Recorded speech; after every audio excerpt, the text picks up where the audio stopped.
Bismillahirrahmanirrahim. Assalamualaikum warahmatullahi wabarakatuh. Waalaikumsalam warahmatullahi wabarakatuh. Pagi anak-anak, Pagi Bu. apa kabar hari ini? Alhamdulillah baik. Baik.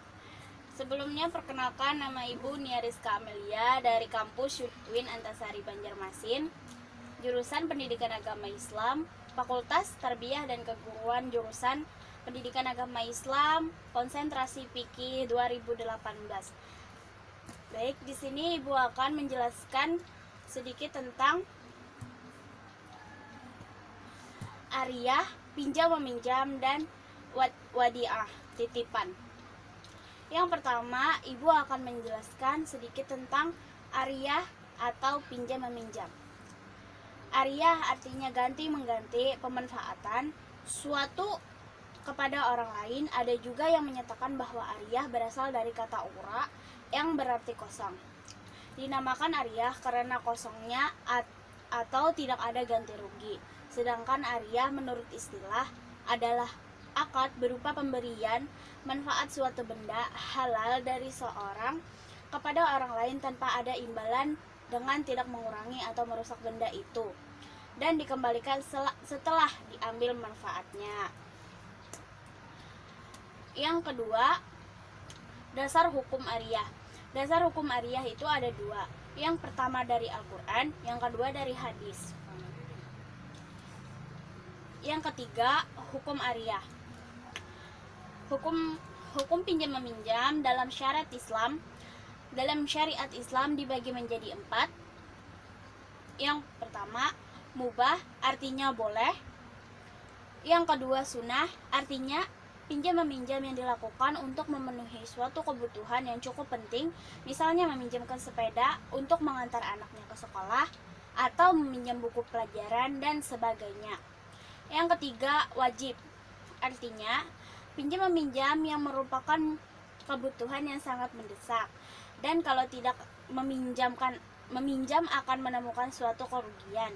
Misalnya meminjamkan baju dan sarung untuk sholat wajib. Apabila tidak dipinjamkan, maka orang tersebut tidak bisa sholat karena bajunya najis. Yang keempat, haram artinya pinjam meminjam yang dipergunakan untuk kemaksiatan atau untuk perbuatan jahat. Yang selanjutnya, rukun ariyah. Rukun ariyah merupakan hal pokok yang harus dipenuhi dalam akad ariyah itu sendiri. Apabila ada bagian dari rukun tersebut yang tidak ada, maka akad pinjam meminjam itu dianggap batal atau tidak sah. Yang pertama, adanya mu'ir, yaitu orang yang meminjami. Yang kedua, adanya musta'ir, yaitu orang yang meminjam. Yang ketiga, adanya musta'ar, yaitu barang yang akan dipinjamkan. Yang keempat, adanya sikhat atau ijab kabul. Yang selanjutnya, syarat ariyah. Syarat ariyah terbagi menjadi 3 bagian. Yang pertama, syarat bagi mu'ir, orang yang meminjamkan. Yang pertama, berhak berbuat kebaikan tanpa ada yang menghalangi. Orang yang dipaksa atau anak kecil tidak sah untuk meminjamkan barang. Yang kedua, barang yang dipinjamkan itu milik sendiri atau menjadi tanggung jawab orang yang meminjamkan. Yang kedua, syarat bagi musta'ir, orang yang meminjamkan. Yang pertama, mampu berbuat kebaikan. Oleh sebab itu, orang gila atau anak kecil tidak sah meminjamkan barang itu. Yang kedua, mampu menjaga barang yang dipinjamkan dengan baik agar tidak rusak. Yang ketiga, hanya mengambil manfaat dari barang yang dipinjam. Yang ketiga, syarat bagi musta'ar, barang yang akan dipinjamkan. Yang pertama, barang yang dipinjamkan benar-benar milik orang yang meminjamkan. Yang kedua, ada manfaat yang jelas. Yang ketiga, barang itu bersifat tetap, tidak habis setelah dimanfaatkan. Oleh karena itu, makanan yang telah dimakan menjadi habis atau berkurang, zatnya tidak sah dipinjamkan. Baik, yang selanjutnya ada syarat ariyah. Syarat ariyah ada 4. Syarat bagi mu'ir, syarat bagi musta'ir, syarat bagi musta'ar, dan sihhat ijab kabul. Yang pertama, syarat bagi mu'ir, orang yang meminjamkan.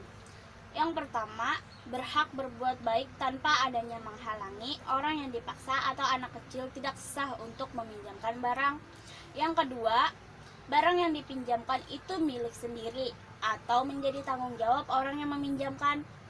Yang kedua, syarat bagi musta'ir, orang yang meminjamkan. Yang pertama, mampu berbuat baik.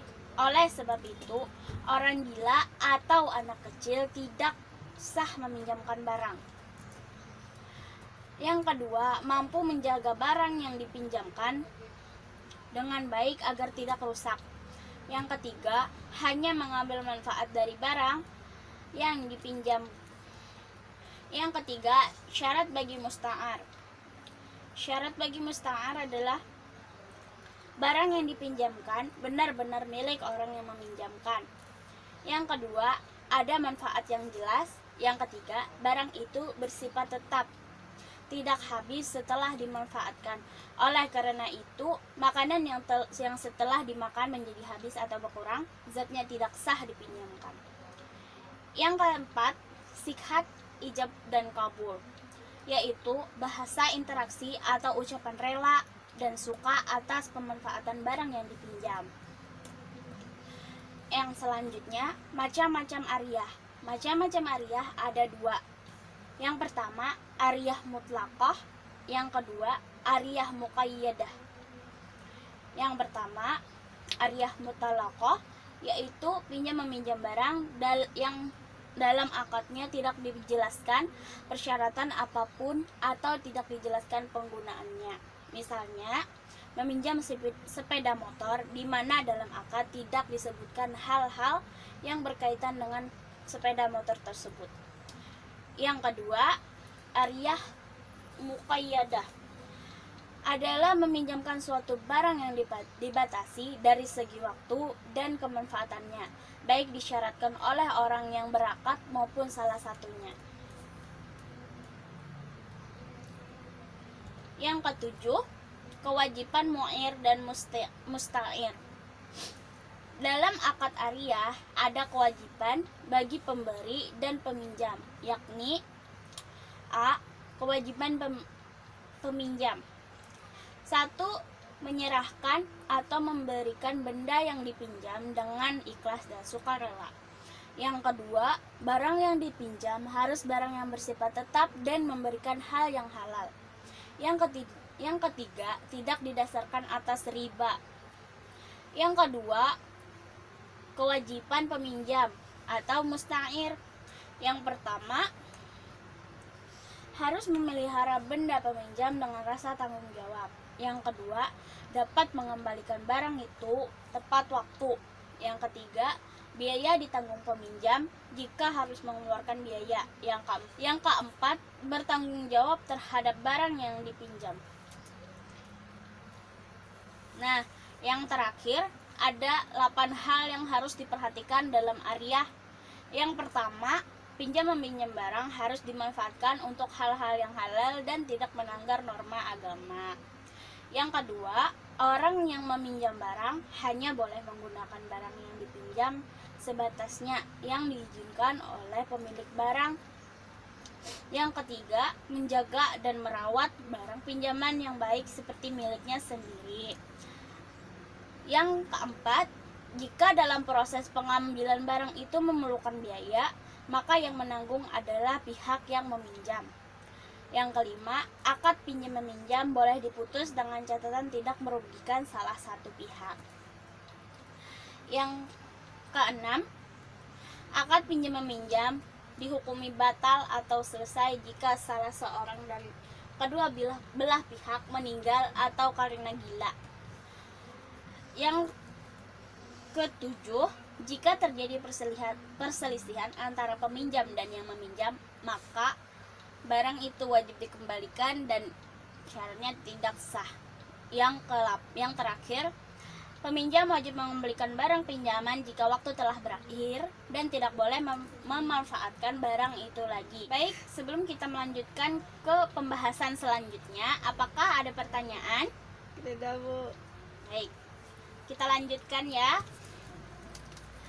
Yang kedua ada wadiah atau titipan.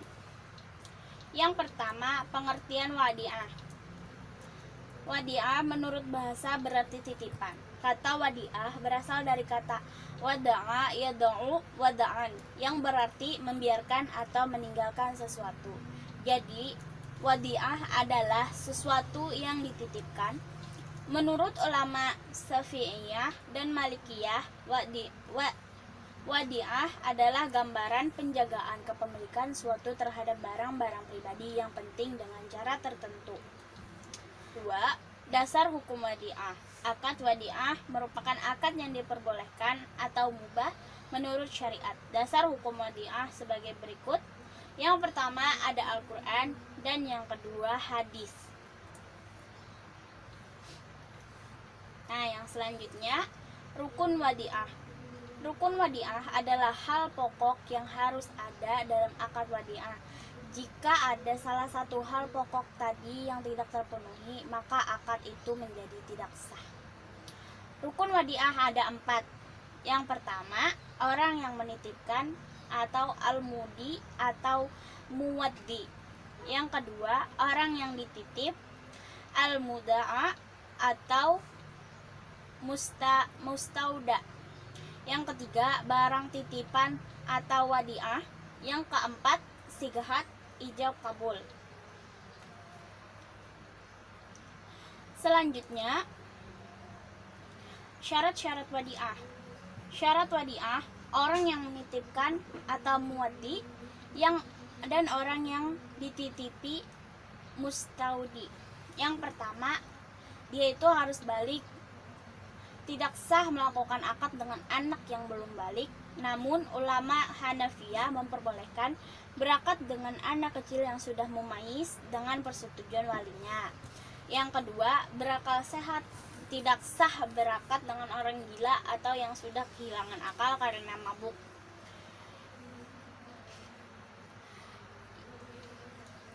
Yang selanjutnya, syarat barang yang dititipkan.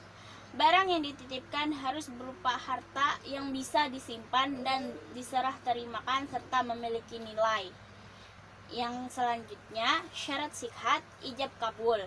Ijab kabul harus dinyatakan dengan ucapan atau perbuatan. Ucapan bisa sarih, jelas atau kinayah sindiran. Contoh sikhat sarih, saya titipkan barang ini kepadamu. Kabul, saya terima titipan ini. Sementara menurut mazhab Maliki, lafal kinayah harus disertai dengan niat. Selanjutnya, hukum menerima wadiah. Hukum menerima titipan ada 4 macam, yaitu wajib bagi orang yang percaya bahwa dirinya mampu dan sanggup menjaga amanah terhadap orang yang memberi titipan kepadanya, sementara tidak ada orang lain yang sanggup dan dapat dipercaya menjaga barang titipan tersebut. Yang kedua, sunnah bagi orang yang percaya bahwa dirinya mampu dan sanggup menjaga amanah terhadap barang yang dititipkan kepadanya. Yang ketiga, haram bagi orang yang percaya dan yakin bahwa dirinya tidak mampu menjaga amanah terhadap barang titipan. Yang terakhir, makruh bagi orang yang percaya dirinya mampu menjaga barang titipan, masih ada unsur keraguan atau akan kemampuan itu. Selanjutnya, macam-macam wadiah. Macam-macam wadiah terbagi menjadi 2. Yang pertama, wadiah yad al-amanah. Wadiah yad al-amanah yaitu barang yang dititipkan oleh pihak pertama kepada pihak lainnya untuk memelihara barang tersebut, sedangkan pihak lain yang menerima titipan tidak dibebankan terhadap kerusakan atau kehilangan pada benda tersebut. Yang kedua, wadiah yad ad-damanah. Wadiah ini merupakan titipan barang atau uang yang dititipkan oleh pihak pertama kepada pihak lainnya untuk memelihara barang atau uang tersebut dan pihak lain dapat memanfaatkannya dengan seizin pemiliknya. Pihak lain penerima titipan meminjam untuk mengembalikan titipan itu secara utuh setiap saat pemiliknya menghendaki. Yang selanjutnya, jenis barang wadiah. Jenis barang yang dititipkan adalah barang yang termasuk dikategorikan A. Harta benda, B. Uang, C. Dokumen penting, saham, surat perjanjian atau sertifikat. Yang terakhir, mengganti barang wadiah. Wadiah adalah amanat bagi orang yang menerima titipan, maka ia wajib menjaga seperti menjaga barang sendiri. Orang yang menerima titipan, mustaudi, wajib mengembalikan barang titipan jika si pemilik meminta. Ia juga tidak wajib mengganti barang titipan jika ada kerusakan, kecuali perilaku gegabah dari penerima titipan tersebut. Dari penjelasan Ibu tadi, apakah ada yang ingin bertanya? Tidak ada, Bu. Nah, baik. Sekarang Ibu akan membagi kalian menjadi 2 kelompok, yaitu yang pertama mencari tentang apa itu ariah atau pinjam meminjam. Nah, yang kelompok kedua mencari tentang wadiah atau titipan. Sudah jelas? Sudah, Bu. Baik, kita tutup pelajaran hari ini dengan mengucapkan hamdalah. Alhamdulillah.